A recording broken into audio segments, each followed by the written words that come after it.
Hey, American Express card members, you don't want to miss this. Now through December 31st, there's a big reason for you to shop small at local stores in your neighborhood. Learn more and enroll your eligible card today at americanexpress.com/shop small offer. Terms apply. Hey, basketball fans, I'm George Sedano on the latest NBA Lockdown podcast. Izzy Gutierrez and I talk about the big matchup between Russell Westbrook and Kevin Durant. James Harden continues to be on a roll. And, of course, the one curse you need to eliminate in basketball. This is Mike and Mike on ESPN Radio and ESPN2. Dak Prescott wins his 7th straight start. Pretty impressive again. Ben Roethlisberger back, not better than ever. A lot of people saying, what is the matter with the Pittsburgh Steelers? How about the Detroit Lions? Matthew Stafford is as good in late game situations as any quarterback in the league. I agree. The Raiders now alone in first place. Touchdown! Raiders! Now, here's Mike and Mike. Back and better than ever. Mike and Mike presented by Progressive Insurance. Our guests on the Shell Pennzoil Performance Line. Tons and tons of football on this Monday. Tommy Waddle is here, and now we can give an appropriate welcome to Smooth Lou, Louis Riddick, who is here to talk football with us as he is every Monday. What a pleasure, as always. How are you, Mr. Riddick? I'm doing great. This is a good weekend now. Yes, it is. Good weekend. Let me see if I sensed this correctly. Because I feel like I watch football with you every Sunday, despite the fact that we're in different places, because I follow your Twitter feed. Yeah, I'm a little active You yesterday. seemed salty yesterday. I was a little. I was getting after some people, man. There's some people who kept challenging me about stuff, and I'm going, why is this? So usually, Greeny, I'm good. I'm like, okay, it's Twitter, right? Yesterday, I was like, oh, no. Not having this today. Having it, huh? No, not today. It was salty Louis Riddick. And you do that thing that a lot of people do. I noticed Stephen A. Smith does this as well. You respond to things that people are sending you without including what it was you're responding to. So you're tweeting Sometimes, of angrily, but I don't know at what. I can tell that you've been provoked by something, but I can't tell by what. I usually include what people said, but yesterday a few times I was just so annoyed at what they said. I was just like, let me just hit this back real quick. So you're like, you're saying blah, blah, blah. I usually don't bite. Hey, I usually don't bite. I am with but you sometimes about I do. The whole Twitter world. I usually don't either, and I got sucked into the Danny Kanell trolling yesterday. You got reeled in hook, line, and sinker by the troll of all trolls. Booger McFarland even texted me after that and said, dude, don't get sucked into the Danny Kanell troll. He is an unbelievable troll, but every now and then he says stuff that you just want to sack him if he's there. I picture Danny on Twitter sort of like, and I don't fish, Mike, but you do. Yeah. Isn't there something where you'll like set a little thing that'll pop up if you've got a bite? Oh, no doubt. Right now you're sitting a back bobber? having a beer, a bobber. Yeah. So I picture Danny sort of sitting back, and then like when someone who's verified responds to him, he has a little bobber that pops up. I got one. I got one. There's no doubt he sits there and goes, let's this see. way. Yeah. Exactly. Yeah, there's no question. You know who was on the hook? It was Golick. Yesterday it was Golick. Big fish. Okay, let's pick up where we were at the end of the hour. We were talking about the Eagles, and we all know Philly, right? So the town is going crazy, and I was looking at a ton of tweets yesterday. You know, we started out 3-0. It set the expectations. I don't want to hear about rookie quarterback and all that kind of stuff. Let's just pull the reins back a little bit. There was not one of the circumstances in which you went for it on fourth down yesterday that I disagreed with personally. Sure. Now, it's easy to look back at the end of a game that you lose by 5 and say you left those points on the field, but you also had the ball at the end of the game with a chance to win. You did. Some of the play calls are a little bit questionable, but it had been working for you a lot of the season. You are still playing with a rookie quarterback with basically as limited a college resume as any that we've ever had come into the league and play immediately. So I get it. If I'm a fan, I'm probably throwing things at the TV too, but I'm not going to join the chorus of screaming and yelling about Doug Peterson right now. What are your thoughts? Yeah, again, I don't disagree with the strategy either, 'cause especially when you're going against a football team that, as they showed yesterday, the New York Giants and their offense, that can light you up pretty quickly. Because I think the Eagles yesterday had a couple other flaws exposed by the New York Giants, mainly their cornerback play, which they're just not good enough. They're just not good enough on the perimeter. So Doug knows that anytime I'm getting in the red zone, I have to maximize, the point total I get when I'm down in there. But the play call, you're right. Look, that first fourth down that Carson runs, it really wasn't even a zone read. It wasn't a read option because no one went for Darren Sproles. Everyone knew that this really was a design run to Carson Wentz into the boundary. There's like 4 defenders sitting there waiting for him. Yeah. So you go, okay, well, where's Ryan Matthews? You didn't have a better play call as far as, if you need a couple yards here, that you have to have some play calls that you can go to. And then the second one, to Darren Sproles, where, Tommy, I heard you talking about it, where it was a little bit, really, it was like an outside zone play. Why is Ryan Matthews not in the game? Why don't you have a 200, 215-pound back like him or somebody who can hit that ball north and south quick, go up over the top, something like that? Well, if you're going to get Darren Sproles involved, get him involved in space where he's at his best. When you're down there, though, I mean, you know how this goes, right? I mean, those plays have to develop quick. Yeah. And you have to be getting north and south in a hurry, get the yardage, and then get onto a new set of downs. It can't be something that's slow developing like that. It just can't. So overall, we see how Wentz did early on, and since the Eagles' Week 4 bye, Wentz has been the worst quarterback in the NFL by our own guys. Their points above average metric. Mm-hmm. He's been 11 points worse than an average quarterback over that span, and worse than the league by that metric. Is it more on him or what's going on around? You do lose Lane Johnson, so that hurts your O-line, hurts your running game. The defense isn't playing as well now as they played early on. Are other contributing factors, I would say, but does he look different? You knew that it wasn't just going to stay as hot and as nice as it was early on in the season because of the fact that at some point the rookie part of him was going to shine through, and he doesn't have the supporting cast that will necessarily continue to carry him like, say, Dak could if he hits some kind of lull here. They just don't have the perimeter weapons, man. They don't have anybody that they can get down the field and really beat one-on-one coverage that can always bail him out. It's just not there. The offensive line, you're right. Lane Johnson's not there. Right tackle has been an issue. Jason Peters has been inconsistent. Jason Kelsey at center has been inconsistent. Alan Barber at guard has been inconsistent. They're not capturing the line of scrimmage. They don't have the benefit of a guy like Ezekiel Elliott who they can just turn and hand the ball to and just say, hey, look, you know what, Carson, calm down here for a few plays. We're just going to hammer this team for a little bit and you get your wits about you. It's not like that. Every play has to be exact for this football team. They have no margin for error. Well, compare them to the Dallas Cowboys if we're going to do that because Dak is a rookie and so is Wentz. Yeah. Dallas has got a better offensive line. Dallas has got a better running back. Dallas has got better perimeter weapons than Carson has. Now, that's not to take Carson Wentz off the hook because he's got to make better decisions and do things in a more efficient manner as well. A lot of drop passes from the Eagles wide receivers. I mean, so that's what I was going to say. I mean, their receiver, was it Aguilar, who doesn't want to hear about drops? Well, then stop doing it. Yeah, Jordan Matthews is among the league leaders in drop passes. Dorial Green-Beckham, I think he has 30 targets. He's dropped like 3 of them already. 3 or 4 passes like that. So, yeah, there's a lot of things that are just kind of crumbling around him, too. There's also the question of there seems to be a lot of running of Darren Sproles between the tackles. That seems to be like their favorite play. Now, Sproles is a terrific player, has been for years in the league because you get him out in space and he makes people miss.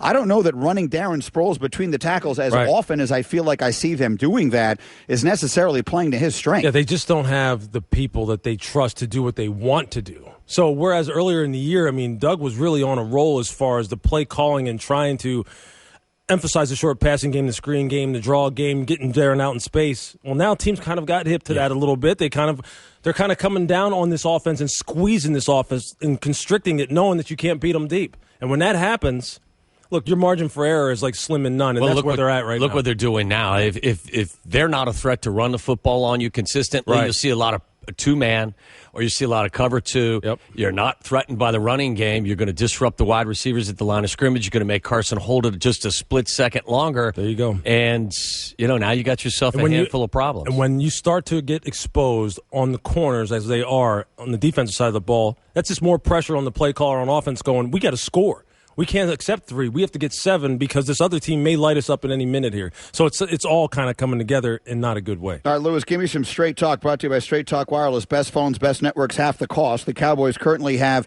let's call it a 1.5 game lead in their division. They're up 2 on the Giants, but remember, the Giants opened the season with a win in Dallas. Mm-hmm. That could wind up being significant. It's the only game the Cowboys have lost all year. They've won 7 straight. So in your view, they're also fairly comfortably ahead. No one in the conference has... Well, Seattle only has 2 losses going into their game tonight, but they're 4-2-1. So the Cowboys feel like they have a little bit of a comfortable cushion in the NFC. Do you think it is likely that they're just going to run away and hide, steamroll in, and be the number 1 seed? Or do you think there are still sort of bumps out there in the road to be had and that this thing will tighten itself up before we get to the conclusion? Yeah, I think the bumps, Greeny, would come from some kind of unforeseen circumstance like an injury to one of the key players. But right now, look, we talked about a couple of weeks ago about the fact that you don't want to disrupt the kind of mojo, the kind of chemistry, the kind of camaraderie that they got going on. This team's very, very confident on top of being talented right now. So, I mean, you saw it yesterday right out of the gate. they established with Cleveland, look, this is what we do. Okay, we're going to come out in 12 personnel. One, we're going to run inside zone, and we're going to mash you for 10 yards right off the bat. And then if we want, then we'll hit Cole Beasley. Then we'll get Jason Witten kind of freed up here eventually for a touchdown off of a great play design. Scott Linehan's in a nice groove right now. Zeke's in a nice groove right now. Dak's in a nice groove. The defense is playing opportunistic football. I think they'll be one of the final four teams in the division when it comes down to trying to get to the Super Bowl here. I want to see if Seattle can have one of those second-half surges like they've had over the past couple of years in terms of getting this offensive line straightened out so the offense can help support the defense. And I think they'll still be there. Let me add a couple of things I saw yesterday that have really impressed me kind of under the radar, aside from the obvious. They played a remarkably clean game, and that's hard to do with a rookie running back and a rookie quarterback. 0 turnovers and 4 penalties. And the other thing they did was they got Zeke out of there. He did his work, 18 carries, and then they lightened the load on him, and they gave Alfred Morris 17 carries. Zeke Elliott is going to play more football this year than at any time in his career. So you have to make sure you don't overwork him so he has gas in the tank in the second half and into the postseason. I thought it was maybe it was obvious that you have this game salted away. You take him out of there or you don't overwork him. But 17 carries, 90-plus yards, he got his work done, and then you get him out of the game and preserve him for later in the season. That's good coaching as well. Listen, all the things that are happening on offense we kind of thought would happen. A lot of people said Zeke will be top 5 in total yards from scrimmage for the year. He's a leading rusher in the league right now. Dak certainly has been that surprise, but a lot of it, again, built around the offensive line. You have Witten, who's been in the league for 50 years, it seems. You have other weapons. To me, it's been the defense that has picked up a lot of the slack. We thought, I mean, they just every pass rusher they had was suspended. Mm-hmm. I mean, we were like, well, where are they going to get their rush from? What are they going to do? But, you know, they're 10th overall, if you want to go into stats, 10th defensively. I think that's been huge for them. Their offense is going to be – rarely are you going to see their offense get dominated. Yeah. Rarely are you going to see that O-line get dominated to where Dak and Zeke can't have some success back there. To me, it's going to be – the question is going to be, are you going to get in shootouts? Yep. You know, is your defense going to falter at times to where now Dak's going to have to make a lot of plays with his arm to stay in a game? That's going forward. You know, you play Pittsburgh next. You're a game removed from Ben coming back from injury where he's 2-6 coming back from injury. If they can get that potent offense going again and you get in a shootout, you know, they're fresh. The defense is fresh because they're not left on the field for 35 minutes. Right. You know what? I think the light has come on for this organization overall. Most times you see defenses lead the way and kind of bring an offense along as an offense trying to find its way. Well, it's kind of different here. The offense has been carrying this football team. Yep. They've been playing a brand of football that allows the defense not to have to play so many plays, but eventually get their footing. You know who they kind of mirror to me? Is a team we saw late last night. The Oakland Raiders, although they're a little bit different as far as the quarterback being a little bit more experienced in the backs, like Latavius Murray having more time, but they kind of built it the same way there. The light came on for the front office. A lot of these players are starting to like really produce now. The offensive line for the Raiders, the offensive line for the Raiders, look, Dallas's offensive line may be here. The Raiders' offensive line is right here now. Right there. They're mashing you too. They play offensive football. The defense is starting to come along here. Secondary's playing better. Khalil Mack shows up last night. Bruce Irvin shows up. So I think those two teams right now are probably two of the most exciting teams in the league because of how things have come along for them, how young they are, and how I think the offense has really provided a spark for the defense, which is something you don't really see a whole lot of. I think we're used to the defenses leading the way right now. Mike and Mike, Lewis Riddick, Tommy Waddle in our studio, presented by Progressive Insurance. Our guests on the Shell Pennzoil Performance Line, you pointed it out, Mike, Cowboys, Steelers next week, teams that obviously bring back a lot of memories for those of us older fans, and that's an interesting game. And then the Seahawks will play the Patriots. So some big games on next week's schedule. Seahawks will be playing on a short week. They play Buffalo tonight with a banged-up Russell Wilson. From what I'm reading, a lot of people in Seattle wanted Wilson to sit this game out, and he's basically said, no way, Jose, he's playing. So we'll see what they do tonight against Rex and company. That's actually an interesting game tonight. Very much so, because I'll tell you what it'll force them to do is, look, they have to get the running game going. It cannot be first down, 2 yards, second down, 2 yards, third and long, Russell run around and do something, create something for us and bail us out so we can get a new fresh set of downs. We can't do that anymore because he's too banged up. That's right. It's just not built that way. So now it's almost like they're forced to say, look, offensive line, you saw what the Miami Dolphins did. to the Buffalo Bills a couple weeks ago when Jay Ajayi just ripped them apart? Because Rex, look, every play. I mean, I've never seen a defense run so many different things in the course of a game as the Buffalo Bills and take as many chances as they do. Maybe Seattle can get that going for them tonight. And again, Tommy, in the second half of the season, if the offensive line can start pulling its weight and Russell can somehow get healthy to the point where he can be a little bit of the old Russell Wilson, they still play championship caliber defense. So you're just hoping that this is one of those games where they can establish who they have been in the past, which is we're going to run it on you first, then we'll let Russell do his thing, and then when we get ahead of you, hey, we hope you can kind of like withstand the pressure that our defense will put on you. This has been their pattern for the last several years, is that they play their best football in the second half of the season. They peak at the right time, and then they roll through the playoffs. Can they do that this year? Yeah. I'm not so sure, because Russell's banged up and because that offensive line is just not creating any space. It may not be good enough. Yeah. It just may not be good enough. Two good tests for him tonight, and then you said the short week and then travel in New England. You know what's interesting? We talk about the Oakland Raiders offensive line and how much they have invested in it. I'm not sure there's a team that has invested less in their offensive line than the Seattle Seahawks, and we're seeing why they're struggling. All right, yesterday, as I mentioned, I was following Louis Riddick. He was salty at different times, and then others. I could not retweet this enough times. My only complaint with Twitter is that they'll only let you retweet something once. I wanted to retweet multiple times a tweet that you had now 16 hours ago. I'll retweet it again. And it says, close the door on the Fitz era, that's enough. And I believe it was after the jump ball interception to no one that he threw in the corner of the end zone. It got bailed out by that because the Dolphins punter dropped the punt and the Jets went in and scored. And they had a chance to win the game to give up a kick return, and that's it. Now it's over.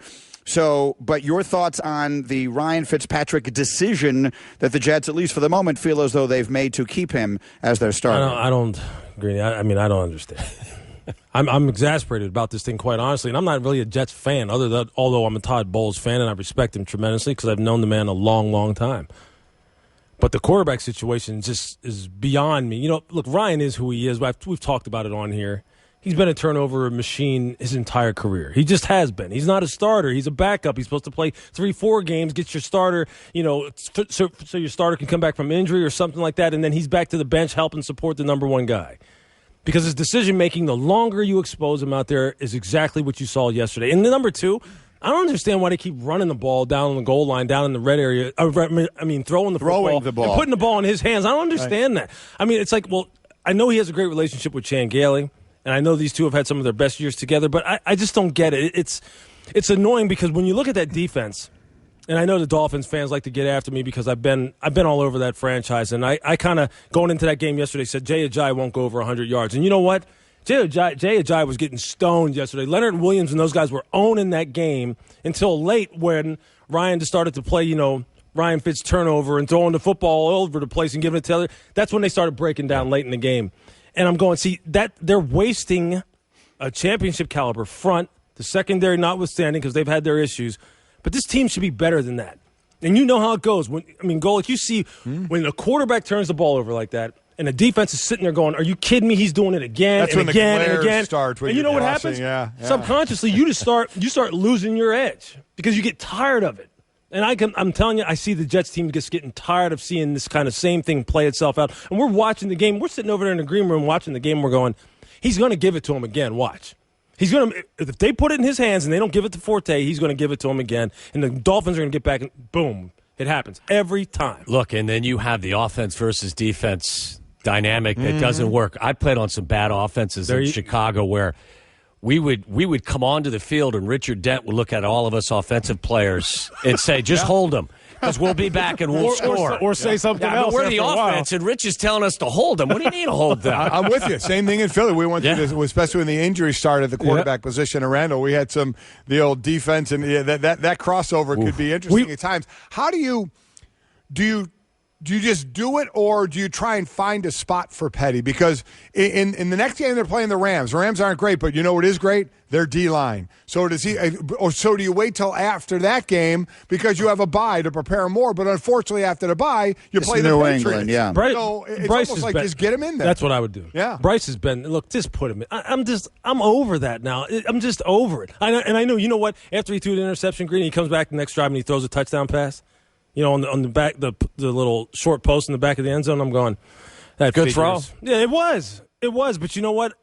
I've just seen enough of his resume to know that in the end he's going to regress back to what he is. And that's not to be disrespectful to the guy because he's had a long career and he's made a lot of money. And if you can play it down in the NFL, you're one of the best football players in the world. Next week. But the expectations here aren't just about can you play in the NFL for the Jets. The expectations are supposed to be about when can you start to challenge the New England Patriots? When can anybody rise up and challenge those guys?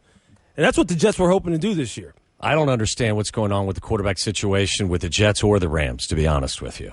Fans were chanting, "We want Goff" yesterday. Goff. Could it be that Goff is just not ready in their eyes? I mean, is that possible? I mean, that he's still – they don't think he can handle – that would be amazing. You know what? I guess in their eyes, I guess it's possible. In their eyes. I guess it is. Yeah. You know, when Dak Prescott came out in the draft, right, there were a bunch of people who also said, Dak, because of the offense that he played in, it's going to be a learning curve, and he's not going to be able to handle it. Well, you know what, Scott Linehan and Jason Garrett said, well, guess what? We'll develop some things for him and help him come along here, and we'll surround him with some people and get him moving here. Coaching, you know what? We could go on. We could do a whole show about this. You know, when we talked about it here, about the fact that it's just not on Jared Goff. If it's just the fact that you guys have it all figured out and he's not ready to play, then you made a colossal mistake picking the wrong guy because you had your pick of the top two guys. And you had your pick of Dak Prescott and anyone else you wanted. You've spoken about this, I think, in the past. The quarterback coaching element in this league has not been very good. I mean, struggling to coach up a young quarterback – hard to do. And this, again, it's not to take shots at people, but this league is not created equal across all 32 franchises. It's just not. You could not take whoever the top-rated quarterback prospect was and just say on all 32 of those teams, he's going to be either this or this. I mean, we've seen it. Yeah. I saw it in my own career as a struggling defensive back trying to stay in the league. When I came into the league and played for the Atlanta Falcons and then went to the Cleveland Browns and started getting coached by Saban and Belichick, I went from kindergarten to grad school in about one practice. It was like, oh, boy, I don't know anything. That's amazing. Yeah, I know nothing about defensive back play, and they let me know it, believe me. Tom Waddle is on his way back to Chicago. You'll hear him this afternoon and every afternoon on ESPN 1000, still basking in the Cubbies' glow. Thank you, Tommy. Good to see you guys. Safe travels. All right, much more to do with Louis Riddick in our studio today. Much more on the NFL, some college thoughts as well. Stay with us on a Monday. Mike and a word from Chevy. Golic football fans know that Chevy and College Football Game Day are a great team. They've been that for many years. A great team that was together once again this past weekend in Baton Rouge for Alabama LSU. But did you know the entire Chevy team is on a roll when it comes to quality and dependability? Yep, Chevy has earned more 2016 J.D. Power Initial Quality and Dependability Awards than any other brand. 5 Initial Quality Awards, 4 Dependability Awards for a total of 9 this year. What does that mean? Well, it means quality out of the gate, long-term dependability down the road, and with winter approaching, dependability in your vehicle is exactly what you need. Chevrolet is the most awarded car company over the last 2 years, so why haven't you bought a Chevy yet? Head over to Chevy.com to find the award-winning, high-quality, dependable Chevrolet that's right for you. Chevrolet, find new roads. For more info on Chevy's exceptional J.D. Power rankings, go to jdpower.com. Back after this, Mike and Mike.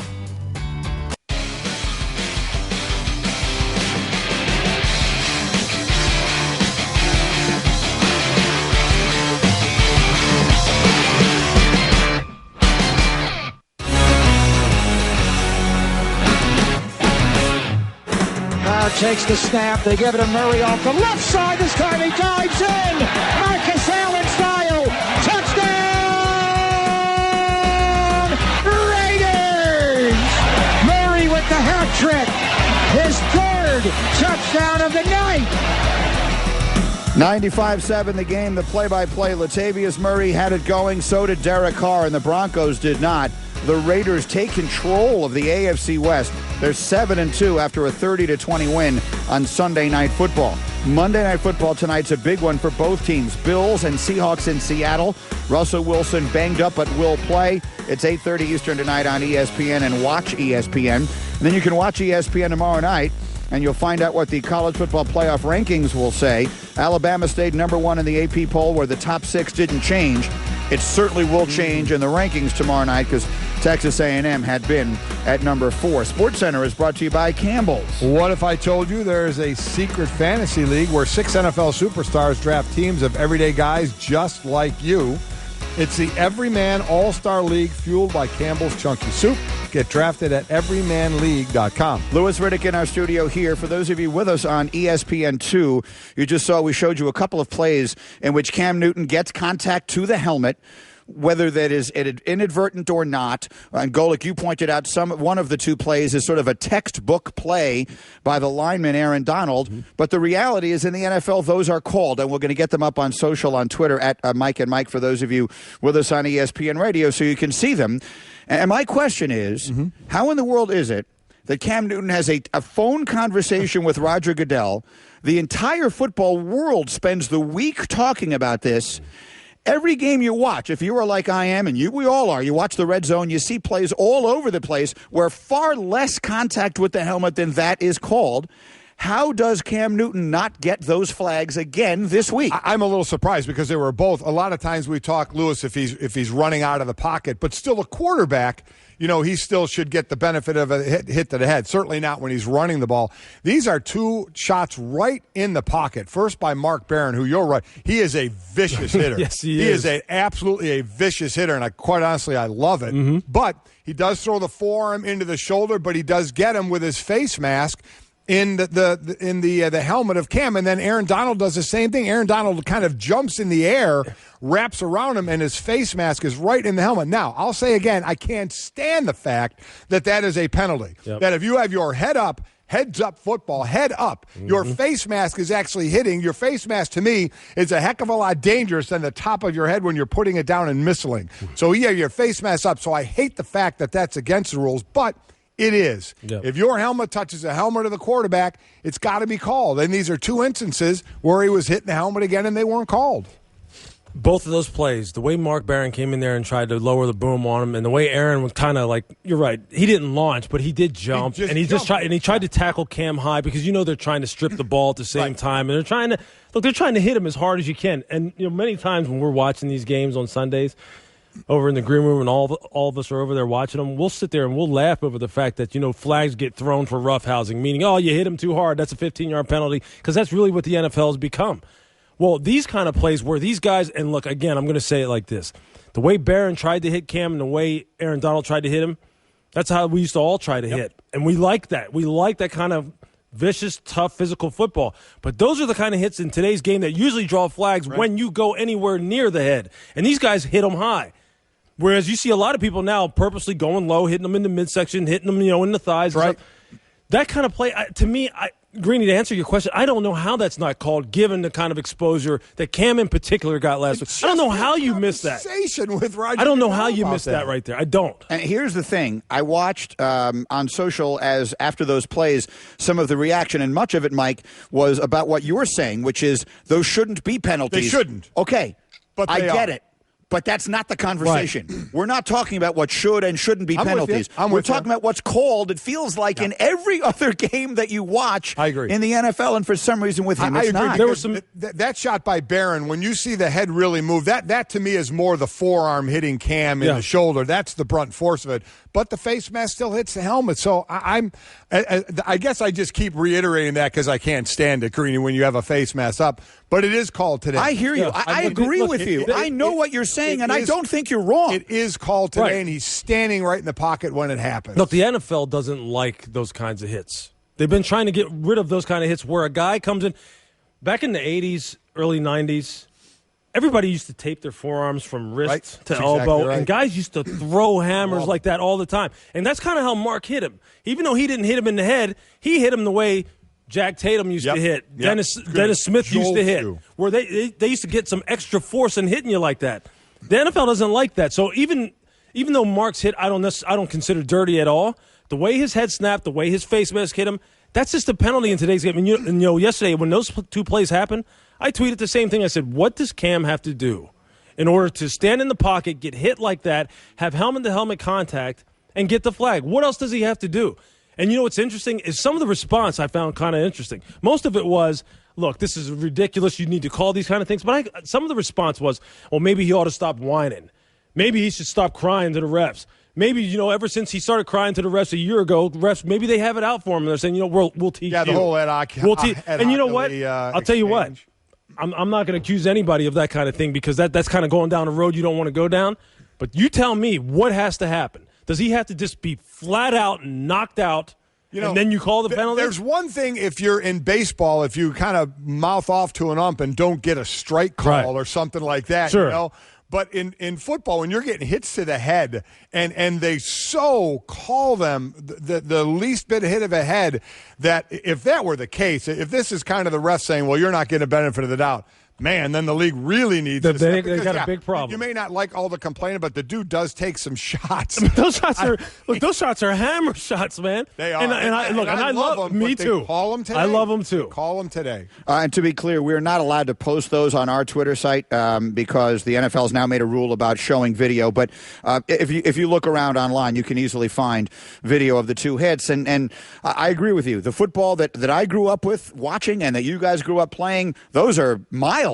Yep. But that is the rule in the NFL today, and it feels like somehow he doesn't get the benefit of it. All right, time for Straight Talk, brought to you by Straight Talk Wireless. Best phones, best networks, half the cost. My Straight Talk question to you, Louis Riddick, is pretty simple.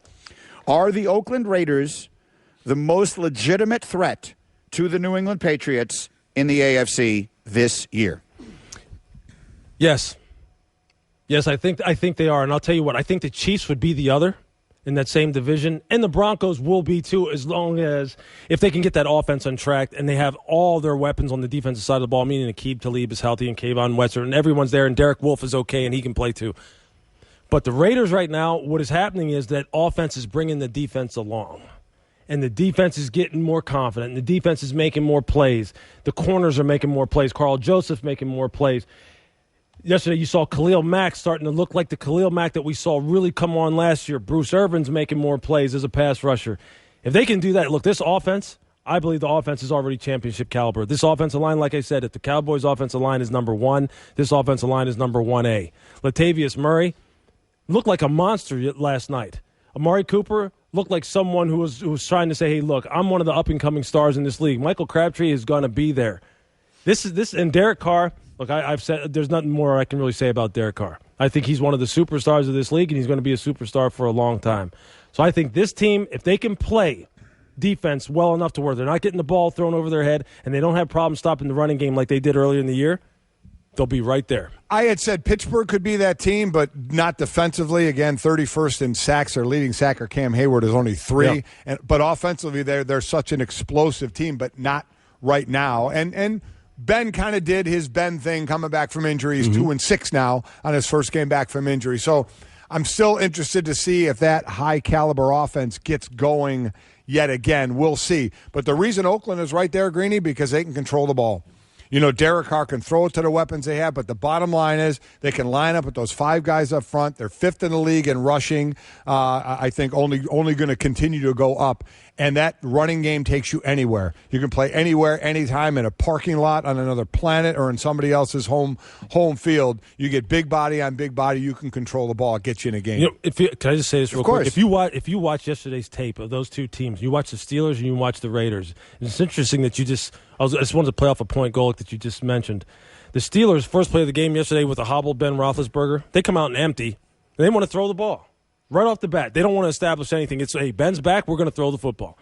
And even when they do run it, it's a different style of running game than the Oakland Raiders. With theirs, it's a lot of position blocking. Let's see if Le'Veon Bell can pick and slide and jump cut and exploit a crease and get the ball downfield. With the Raiders, it's like, we're not picking and sliding and finessing anybody. And I think that's why Oakland, as you just said, when it gets to January and they need it and they can travel, they have to travel somewhere, they will be able to line up and say, look, we'll just play big boy football with you. Our defense is playing more confident. That's why I think they're legit. That's why I think the Chiefs are legit, because they can play that way too. Pittsburgh, to me, seems like a team that is so up and down that I don't know if Pittsburgh knows who they are. The difference is, to me, and I would defer to you here, to me, if the Raiders get in a shootout, they're not scared of that at all. Sure. Kansas City doesn't want any part of a shootout. No, they don't. I don't think the Chiefs, they want to play from ahead. You exploit their defense. True. They're in trouble. Great Derek point. Carr will throw for 500 yards on anybody. And they know it without too. blinking. They know they have to play that way too. Straight Talk Wireless, nationwide coverage in America's largest and most dependable networks. We'll throw open the Twitter line to you next. Your thoughts all around yesterday in the NFL after this word from LegalZoom. Did you accomplish everything you set out to do this year? LegalZoom reminds us there's still time. Say you'd like to finally start that dream business, but you're unsure whether to incorporate or form an LLC. Maybe You have a great idea for an invention, but no idea how to protect it. LegalZoom's network of independent attorneys available in 48 states can help without billing by the hour, since LegalZoom isn't a law firm. Take control of your future right now at LegalZoom.com. For special savings, enter Mike at checkout. LegalZoom.com. Back after this, Mike and Mike. Ferguson, the right people, the right products, right around the corner. Visit Ferguson.com today.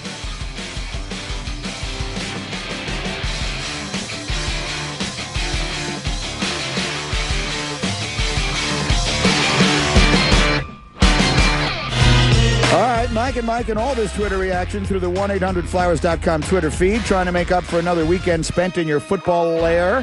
Remind your loved one you still exist with a 1-800-Flowers bouquet of 36 autumn roses for only $36. Go to 1-800-Flowers.com/ESPN.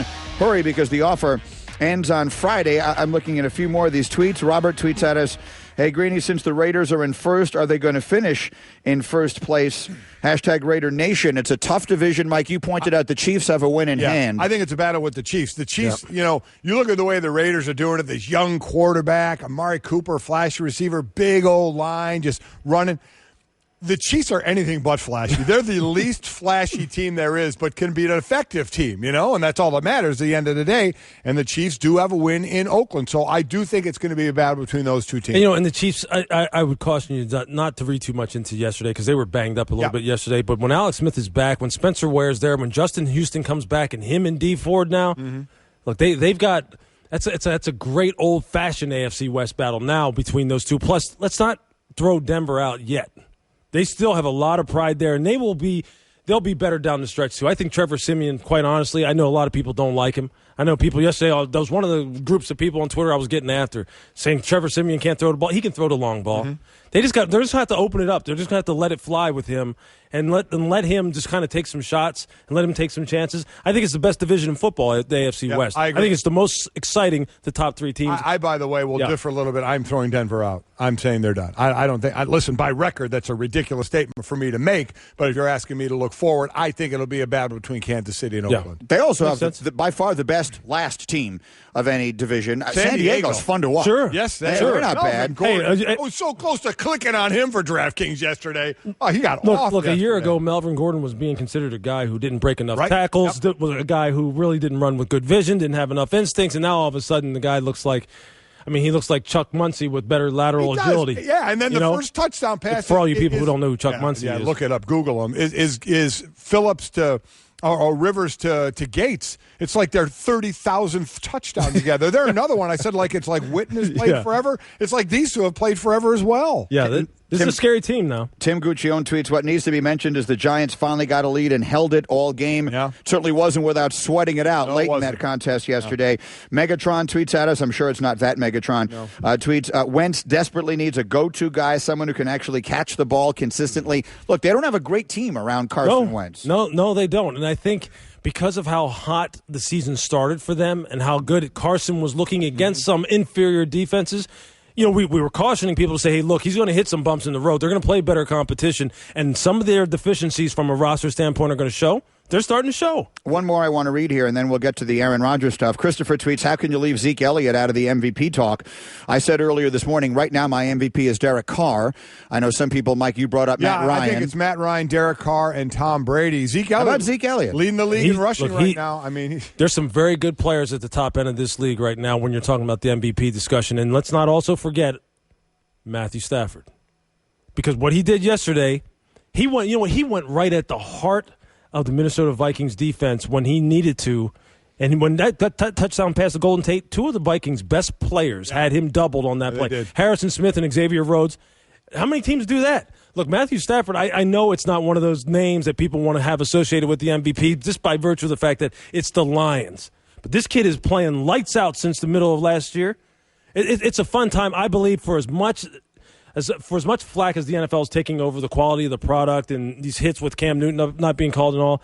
There really is some good individual performances here and some teams that right now give people a reason to really tune in and watch and be excited. We can make that our MVP moment of the week, brought to you by Sport Clips. Help fund scholarships for U.S. veterans. Donate to the Help a Hero program at a Sport Clips near you. I'm going to hold off Aaron Rodgers to the top of the hour because I want a little lengthier conversation about that. So let's stay there on Stafford. I was reading something very interesting on Pro Football Talk that I hadn't seen, that with about a minute and change left in the fourth quarter of that game yesterday, there was a stoppage, and Jim Caldwell went to the officials and lobbied to have 2 extra seconds put back on the clock. They put 2 extra seconds on the clock. Did anyone see how regulation ended in that game? Yeah. They threw a ball down the middle of the field with no timeouts left, and they clocked it with 2 seconds left to allow Prater to come on and kick a 58-yard field goal to tie it. I mean, like it was a chip shot. Let me tell you, there have been some awful kicking moments in the NFL this season. That guy is money, Matt Prater. It's amazing how just kicking extra points has really gotten into and affected the psyche in a negative way of kickers across the league. Every extra point now you're going, well, it's not one of those where you get up and go get a beer, go get something to drink, or whatever, go to the bathroom. It's like, let's just see what happens here. And you're right, to hit that kind of kick in that kind of moment in that kind of environment, that's huge. And hats off to Jim Caldwell for doing that then, because those are the kind of things in a league that is designed to have tight games, that makes all the difference in the world. And listen, this is a team, we gave you the stat earlier. The Detroit Lions are one of only 2 teams that has trailed in the fourth quarter of every game they've played this year. The Browns are the other. They're winless. The Lions are 5-4. They have a winning record trailing in the fourth quarter of every single game. It's amazing. And look, the Vikings, whom they beat yesterday, are clearly coming back to earth after a 5-0 start. Question. The Packers are struggling to figure out an identity. The Bears, forget them. And the Lions win that division? Yeah, Sure they could. can. And you know what? And to go back to the MVP conversation quick, Greeny, what is a better indication of the value of a player than when your opposition knows what you have to do? They know that you're playing basically one-handed, meaning you're going to have to throw the football and move the ball down the field. And the Lions are constantly putting Matthew Stafford in that position, or they're putting themselves in that position, and he's rising to the occasion every time. Mike and Mike, our Sports Center, brought to you by Straight Talk Wireless. Other wireless providers say they'll cut your bill in half, but who knows what kind of coverage you will get. With Straight Talk Wireless, you get nationwide coverage in America's largest and most dependable 4G LTE networks, and their no-contract unlimited plan is only $45 a month. Could there be major trouble brewing for a Super Bowl-winning coach? And the definition of clutch, both off the top of Rocket Mortgage by Quicken Loans proudly supports Mike and Mike. Rocket Mortgage brings the mortgage process into the 21st century. Forget about digging through stacks of paperwork. This completely online process lets you safely share your bank statements and pay stubs with a touch of a button. Using your phone or tablet, you can get approved for purchase or refinance in just a few minutes. Get a custom mortgage solution at your own pace, whenever and wherever you want. So if you're looking to refinance or buy a home, check out Rocket Mortgage today at quickenloans.com/Mikes. Equal housing lender licensed in all 50 states. NMLSconsumeraccess.org number 3030.